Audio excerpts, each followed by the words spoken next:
Swaggest of all here.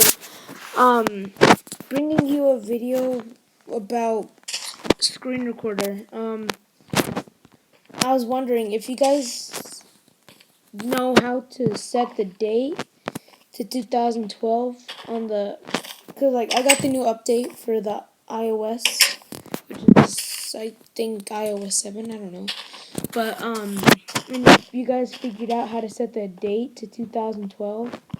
Could you let me know? Because my screen recorder, it's not recording my screen, but you can only see like the front of it, like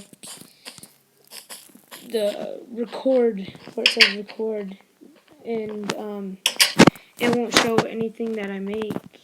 So if you guys figured out how to fix the black screen or